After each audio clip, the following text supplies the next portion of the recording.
Welcome to the Growth Marketing Podcast. Today, we're talking all about agency versus in-house, the grand debate that we constantly hear about. Let's dive in and chat about, what are the pros? What are the cons of working with an agency? Should you hire an agency? Should you bring it in-house? Thoughts there on, brands, where they're at and kind of the direction they should take. This might be slightly biased because we are an agency, but I think we approach things pretty level-headed with a lot of this stuff. And I think we've even urged some brands that we've worked with that they might want to do things in-house for various reasons. So we can kind of talk about that as well. Toby, how you doing today? I'm good, mate. Thank you very much. Yeah, it's Monday. I can't complain. I'm ready to go. This is a conversation I'm quite excited to talk about for a couple of reasons. I obviously get on the phone with brands all the time, and a question I often get asked is, why would I outsource to an agency? Or I've been burnt so many times by agencies, I'm thinking of just bringing it in-house. And I think they both have their pros and cons. But I feel like one option does outweigh the other, but it ultimately depends on the business's DNA and their setup and their past experiences, what they're looking to achieve and all those sorts of things. So I'm happy to dive in. Where do you want to start? Yeah, there's a lot here. There's a lot to kind of dive into. I think for me, a lot of it might be even like where the brand's at, what their team looks like. Do they have creative in-house versus like they're working with someone else or trying to get that? Is it a new brand? Is it an established brand? I think there's so many factors to it. Let's just talk about maybe just high level here, some of the differences of, an agency versus just having someone in-house and what that might look like. Yeah, or you can go ahead and get it going. Cool. Yeah, well, touching on your point, I think it ultimately comes down to like the business's setup and the owner's skill set. We work with brands that don't have any level of expertise in running ad accounts or whatever that agency function is in-house. They've never done it before, and they've always used agencies. So bringing that in-house is quite a big transition. But then we also work with brands that has been kind of like a single owner, single founder that has grown the business themselves and done all the media buying, done all the creative production. So they are more than likely being able to train kind of in-house talent more efficiently than other teams. I do think there are situations in which building an in-house team can make sense of brands, especially when hitting like very high levels of scale and complexity. However, I think the main challenge for businesses is initially building out a team, managing and retaining like A-class talent, and then obviously that comes with very high financial commitments, which is usually the burden of the agency. Like, if you've got like an account spending 7+ figures a month, if we're talking paid ads here, you can't just have one or two people working on that. It's got to be a pretty big team, and then managing that team, recruiting that team, keeping them trained, keeping them at the top of their field is like a big task, which agencies usually take the burden of. So, however, the agency space is like massively saturated, and it's pretty tough for brands to know what to look for when interviewing those new partners. But I guess a few things that I can think of that are a good reason for brands to outsource is that, one, agencies should certainly be or bring more to the table than just simply implementation. They shouldn't be button pressers. They should bring years of industry data, experience, kind of in-depth trial and error, benchmarking, which is very hard to replicate in-house. So they shouldn't just be trained as media buyers and that's their role. They should have a depth of experience and tenure within the space, which is very hard to replicate. Coming back to my point of the talent, you and I both know growing our agency, attracting in the first place and then retaining high level talent is incredibly hard, but it's so important. There are certain roles in an agency that you can have slightly junior level talent operating, but then for the most part, if we're talking media buying, creative strategy, those sorts of things, you really can't compromise on good level talent. So I think good agencies should be like a beacon for good level talent, and they should have ultimately the necessary framework in-house to nurture, keep that talent, and that's very hard to manage in-house as a brand with a pretty big cost, and it's time consuming. Another thing is that agencies should be dependable. They're ultimately, agencies are there, yes, for those things I've mentioned, but also you should be able to depend on your agency completely so that you can go and focus on other areas of your business. Whereas if you were having that in-house, you'd effectively have to manage that team as well. But an agency should be dependable in a way that you don't have to manage them, where they're pretty much independent, self-sufficient. You can be fully reassured that they're driving as hard as they would if you were looking than if you're not. And then when you come back to them, your account's in a better position than it was when you left them. Another thing is benchmarking. So like we can vouch for this, certainly, Tony, is that, I mean, we've worked with hundreds of brands across every industry you can possibly imagine. We've spent hundreds of millions of dollars on ads. So we've got a very good level of what's achievable, what works across different industries, and also what we're seeing in our current accounts. If we were just working on one of our client accounts and we weren't looking outside of that, it would be very hard for us to get a great deal of inspiration or cross-pollinate any of the ideas that we're seeing across our client accounts. And I think that's a fine line. One, brands sometimes get scared that an agency is working with too many accounts, but I think there's a sweet spot somewhere there where they have a good client, robust client roster that they're working across, that they can cross-pollinate a lot of the ideas, test results, and kind of like test that in your account, not necessarily for the first time. So I think benchmarking is a huge benefit for working with an agency. And then again, looping back to my point of team members, like we as a team encourage education, learning, growth so much internally that we communicate with other agencies constantly to see what's working, what's not working, which then I think a similar, almost like a segue from benchmarking. We can get tons of ideas from other agencies, which I think, again, if you've got an in-house team managing, it's quite difficult. But as standard, I guess it depends on how the agency is structured as well and the maturity of the agency. But like, if any clients who start working with Brick, our agency, they automatically get like 4 people working on their account at one time.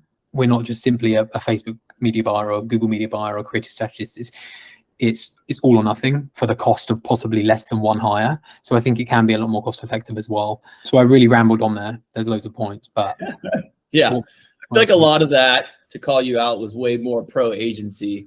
I'm curious your pro in-house thoughts, like really going against the grain here. Some of those things come to mind. I think you touched on a lot of really good things that agencies are great at. I think like what you said with, agencies have this really good view of like the big landscape, what's going on, like throughout different ad accounts, what they're seeing, so they can pick up on these trends. I think the opposite side of that with in-house, I see sometimes where in-house, if you have like a media buyer or someone, they can just get way deeper in an ad account sometimes, which I think can have benefits. I think it can like be a double-edged sword too, though, because sometimes those people will go down a rabbit hole of like these minor, minutia of details of like tiny little button color changes in like creative or things like that, which might not even have a big impact. But I think there is some greatness from that, or that can come from that, from like a deeper kind of in-house connection, I guess, with like a media buyer. The other things that kind of you mentioned was like the being burned by agencies, or like really wanting, I think almost like if you want to, like we've had some clients where they want to tell us exactly what to do. And I feel like that gets a bit more like, maybe you should get in-house, because like you're not even trusting the agency to do the work and to lead it. So if you can't give up that trust, which I know we've talked to other brand owners too, where they might have been running things in-house or themselves, right? And they have this fear of like, I don't want to give it away. I think if you're like in that scenario, sometimes it might be better to try someone in-house. But two, with that, I think, like you said, we have 4 or 5 people that are working on one account. If you need someone for creative strategy, for ads, for copy, if you're getting into email and like SMS, like this turns into like 6, 7 roles sometimes. Or you could try to get one general person. And I used to work on that at a supplement company back in the day, where like I was doing everything, and I was doing everything, like crap, instead of like really diving into just media buying. What are some other like in-house pros that you could think of? I think control, for sure. If you like I say, we've actually worked with brands with a hybrid approach as well, where they've had in-house teams already, and we've come in to, I guess, help consult or provide guidance on what they're currently doing, especially from a creative standpoint. We worked with a brand here in the UK, pretty established brand, that they felt like they could have been doing more from a creative standpoint, and we went in to help with their like testing framework and creative strategy. I think ultimately control, especially when there's a lot of cooks in the kitchen from a brand side, like investors, different heads of marketing, head of e-commerce. Usually that doesn't transition well to having an external team, where you've got loads of people here that are needing direct contact with the agency, and it's just very, very messy. So I think if there's a certain level of control that you want, I'm not saying it's the best thing to have, but that you want, I think it makes more sense to bring that in-house. You're hiring an employee at that point, as opposed to an agency and outsourcing the expertise. And especially if you're looking for someone just to implement what strategy you want them to, rather than giving an agency complete creative freedom and complete autonomy on what they want to do, because at that point there's very little point in outsourcing it to an agency, you might as well get someone in-house that can do that and implement that for you, which again is not necessarily a bad thing. It just depends on, as an owner or as a whoever's going to be managing that person in-house, what their level of expertise is and what their background is. Because I think if you're looking to outsource to an agency, naturally it makes sense to employ them for their expertise and not override that. So I think definitely more control, focus, like you say, if focus is what you prioritize and you want. So someone's just purely focusing on your account and nothing outside of that. Again, it makes sense to bring that in-house. Yeah, that's what I can think of. And also when we have some brands that get to such high levels of spend, I think there is a natural transitional point where it does make sense to bring in-house, especially when an agency's fee structure is structured in a certain way where they just keep getting expensive, more and more expensive as that spend, whatever it might be, goes up. It gets to a certain threshold, it can be different for each brand, but when you're getting to multiple 7 figures a month, it does make sense to bring that in-house just from a cost perspective. Yeah. But what that level is, if you're looking at an agency retainer or revenue or an ad spend number, I don't know. But I think when it gets to a certain level of complexity, certain level of expenditure, I think it does make sense to bring that in-house. And at the same time, on the other end of the spectrum, when you're spending so little and making not much at all, it doesn't make sense to employ an agency at all. True. Yeah.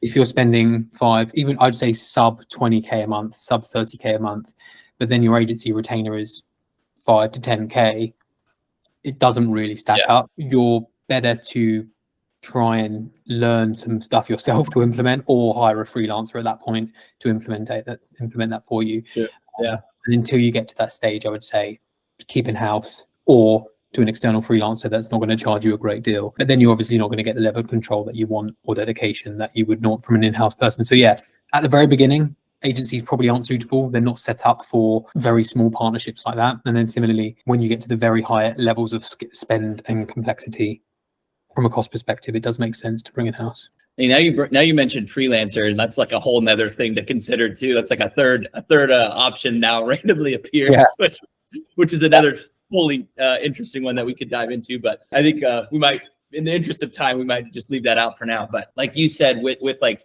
deeper insights with hiring someone in-house, I think there's another thing that I thought about too, like more recently, and it's like the speed. I think if you're just hiring like a media buyer, and it depends on like who you're hiring to, like if it's someone that's really skilled, that has experience, maybe in the agency space, and you're bringing them in-house, they might be able to come in pretty quickly and see what's working and adjust things quickly and get the account kind of in a good spot. But to me, I think speed sometimes might actually favor an agency, and it depends. I know like we're a pretty fast moving agency. When we get someone that wants to work with us, like we can pretty much onboard them the next week if things are kind of lined up in our favor and in their favor, which is awesome. I know some agencies might take a few months, or that kickoff call might take a few weeks or something. But that's another thing I thought about too, is just like the speed of, I guess like rapid iteration is what I'm thinking, right? Like how quickly would hiring someone and training them about your company and then getting them into the ad account take, versus hiring an agency, meeting with them on that kickoff call, filling out whatever form they might have,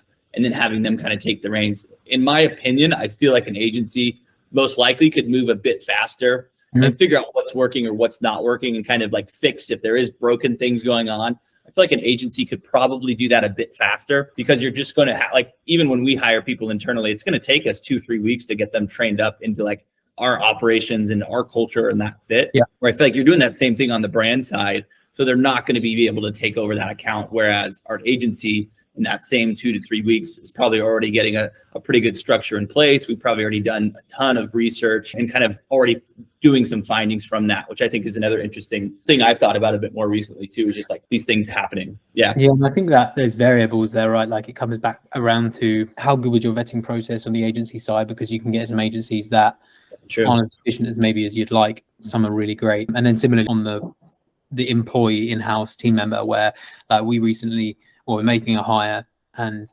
they're an incredibly good senior level talent, and I have no doubt that he'll be up to scratch in no time at all and absolutely kicking ass in our client accounts. Whereas we've got some other talent that needed more hiring. So it depends on what level of talent you're looking to hire, but still, you've still got the culture thing and the integrations and all that sort of stuff. Whereas our onboarding takes an hour, and we'll start research immediately after the kickoff call, which is just based on availability of on both parties. So speed of initiating, speed of execution is all valid concerns. But again, it comes around to priorities. And then of course you've got costs such as hiring a in-house team member, right? It's not just simply a retainer like ours is the same every single month in, month out, based on certain thresholds you've got, depending on where they're located, that team member 401ks and health insurance and all those sorts of things, kind of like just legal obligations that tie to in-house team members as opposed to an agency. Submit an invoice and you're paid. So I do think there are pros and cons to both options. I think they both have a place. I think ultimately, like most answers, it depends. And it's nuanced for sure. Yeah, it depends on a lot of factors, where they're at as a business and what they're like as a founder. And there's certainly sweet spots for both, I would say. And ultimately, I think there's some founders that come to us that we know, regardless of where they're at as a business, they probably shouldn't work with an agency because they just have a resentment for them. And then on the flip side, we work with brands to an incredibly high scale and they have no intention of ever bringing it in-house. And that is also fine. So I think although it makes sense for some people have a determination to kind of proceed one way or another. But yeah, that's kind of all of my points exhausted, I think. Yeah, I think the other one you kind of touched on it was how much do you want to manage that work? I think kind of when you were talking about in-house, sort of, we've seen some people that are very micromanaging and they might want to just have more control on what's going on with the ad account. Maybe it is someone that's ran the ads. I think the other side of that to worry about, I guess, if you're bringing it in-house, is those problems in the ad account or the future things that are going on, like iOS that happened, right? If that's in-house and that media buyer that you have can't figure it out, like how are you going to solve that? That might then come up to you or kind of get like on your plate to deal with. And I think that's another thing that agencies can help with, because, you know, we've worked with some very interesting brands that have had, you know, different policy gray areas, I would say. We don't ever like to push things, but there are, you know, ad accounts that random things that we don't need to get into detail about, but it sounds worse when I'm saying it here. But basically things that we've seen with ad accounts that, you know, there might have issues. Maybe it's like lingerie or something, for example. We might know about the policies regarding that. You might have an ad account go down. If that does happen and it's in-house, will that media buyer be able to handle that? Or is that going to be something that then comes up to the, you know, the brand owner's plate, and now you have to deal with that and it's taking you out of other parts of the business? Whereas an agency should be pretty proactive about, you know, one, knowing how to respond to those things really quickly and get them addressed quickly through reps and reporting a ticket or submitting a ticket if you need to, but also looking at different changes that are going on. Like I know there's some EU consent changes going on for ads in Google and like new things that people need to implement. If you're in-house, is that media buyer going to be able to pick up those things? I would say maybe a bit less, depending on, you know, their skill level and how many, you know, groups and things you might be investing in that employee. Versus an agency, they're going to be hearing about it because they have 10 accounts and they're however many accounts they have, and they're just going to be seeing it, you know, pop up from one account to another, or hearing it from multiple reps or multiple other agency peers that they're talking with. So I think that's another thing too to think about, is just like, do you want to deal with those problems, or is that something that you think an agency can handle for you, and then you're just not really dealing with it? It's sort of like the agency's responsibility. Yes, you might need to step in and help here and there, give them some information, but for the most part, I think it should be an agency's kind of job to know what's coming, you know, in the future on ad accounts, what those implications are, and to be able to handle those ultimately, you know, and take that off your hands. Yeah. You've kind of summarized my two, and one of my points is dependability and benchmarking. And benchmarking is not necessarily just like results and testing, but it can also be information, right? Like information that we're seeing in other accounts, betas and accelerated growth programs, all those sorts of things. Yeah. And then, compliance policies, but also dependability is, can I trust this team to just deal with that crap without me having to get involved? So like account policy things and navigating those and learning and keeping on top of those things. Do I have to invest in that myself? And will it come back to me in the end? So I think it's dependability, trusting that agency to do that on their own.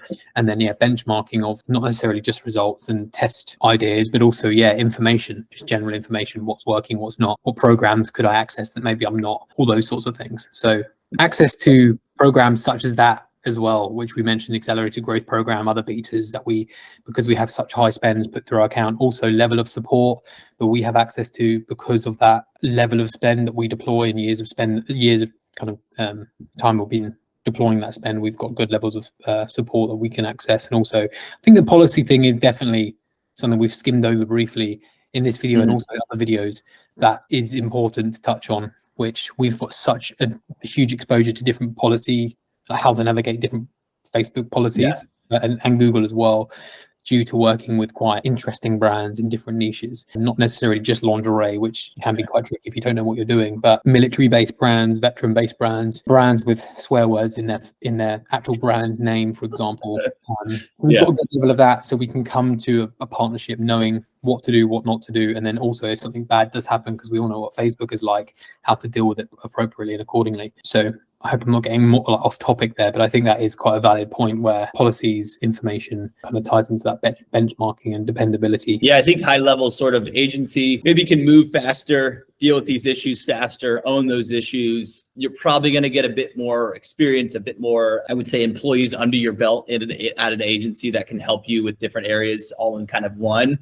In-house, you're probably going to have more control. In-house, You're going to have more control. You're going to have, maybe some deeper insights into your brand, like really deep, here's what we've done before. Here's where we're going, like looking at all of these secondary metrics, like that's all you're doing, like really diving deep in a lot of that, which is interesting. But yeah, I think the bigger thing there is like, yeah, you might want more control overall. Yeah, I think I summarized that well enough. But yeah, again, agency, you're going to be moving faster. They probably have a bit more experience. They can see that landscape. They can react quicker to changes going on in ad accounts and what's going on in the future.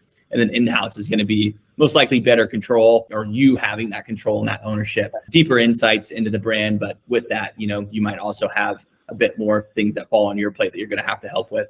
Yeah. And I think that also, again, comes around back to the video that we recorded recently of questions you should be asking your agency and properly interviewing an agency on what questions to ask them, so you're getting the right team in place. Because I think if you don't, it makes you feel like the natural alternative is to bring in-house, but that's not necessarily the case. You get good agencies, you get bad agencies, you get good in-house teams, you get bad in-house teams. And because you've had a bad experience with one or the other, doesn't necessarily mean the complete opposite is the right thing. It might have just not been the right agency or the right in-house team member for you. So you've got to like really prepare to interview an agency or an in-house team member based on your requirements and your needs, and then just do that accordingly. Yeah. A tip on that I like that we started doing is like really think about what you want and what that relationship should look like, and then just make a question for that, right? So like if you're worried about communication, or if you're worried about the account handover, just ask, how often do you guys communicate? What does communication look like? If you're worried about the account handover, what does that first week or the first 2 weeks look like when you take over the ad account? Are you just turning everything off and starting your own structure? So I think that can be a quick a tip and a quick win for everyone here is like, think about what do you want in that kind of relationship, and then how can you ask a question that will answer that for you and just help you decide that if they're right, or kind of matching that for you. Well, this is it. This has been Growth Marketing Podcast. Hope you guys enjoyed the old agency versus in-house debate. We threw in a little bit on freelancers. We might need to talk about that another time. Toby, any last thoughts? Any words? No. I think we definitely lent heavily, like you said at the beginning. You put a disclaimer out that we are an agency, and we typically might lean more towards that, but I tried to give as honest opinion as I can based on the conversations I have with prospects. But they certainly are pros and cons to both. But of course, we're constantly developing and broadening our perspective on these sorts of things. So we'll definitely bring out another conversation like this on both our updated thoughts if and when, and also the freelancer topic as well, because I think that's definitely an important side of it, because it's a valid side of it. Till next time.